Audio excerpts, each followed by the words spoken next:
$150,000 a year. It's yours if you want it. Peter gave me his business card.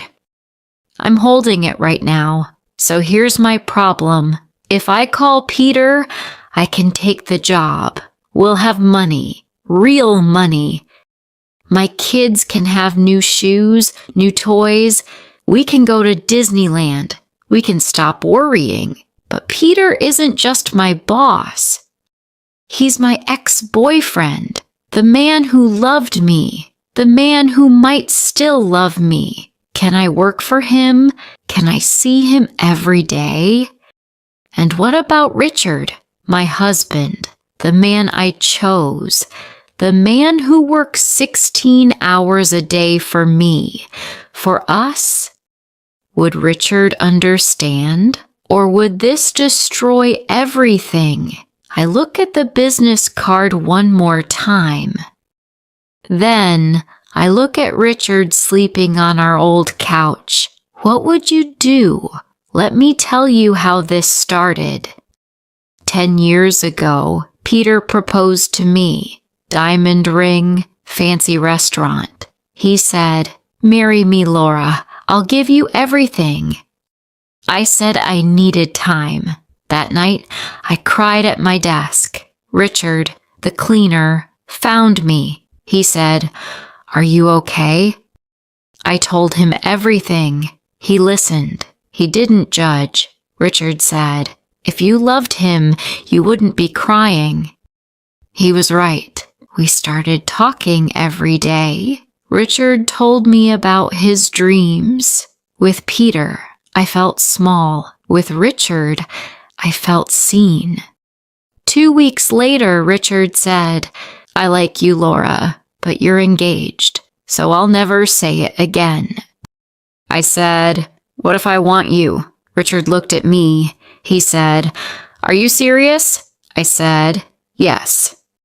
That evening, I told Peter. I said, "I can't marry you." He said, "What? Why?" I said, "I met someone else. Richard, the cleaner." Peter's face turned red. He said, "The cleaner? Laura, don't be stupid." I said, "I'm not being stupid. You want to give me a life? Richard makes me feel alive. I choose him." I walked out. 6 months later, Richard and I got married. We were so happy, but life wasn't a fairy tale. We live in a small apartment. There is only 1 bedroom for 4 people. Richard finished his school last year, but he can't find a better job. I work from home as a designer. I make about $2,000 a month on good months. Yesterday, I met Peter. He offered me a job. $150,000 a year. He said, "You don't have to struggle anymore." He gave me his business card, and now I'm holding it at midnight trying to decide. We could pay off our debts, buy a house, and send the kids to good schools. I could call Peter right now and change everything. But what if old feelings come back? And Richard, would this break his heart? But don't my kids deserve better? My hands were shaking. I heard a sound. Richard was awake. He walked into the kitchen. I hid the card.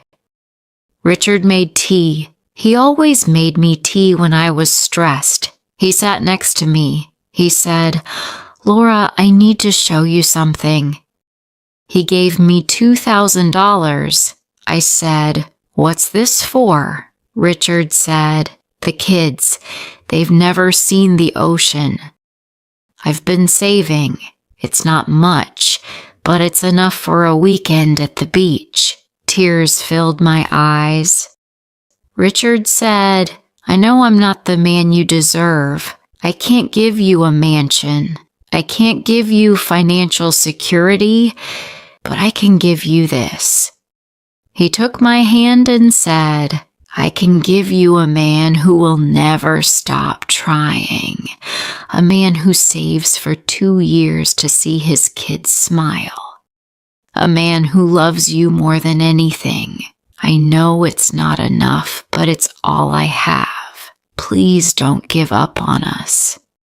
His eyes filled with tears. I looked at Richard. Then I remember something.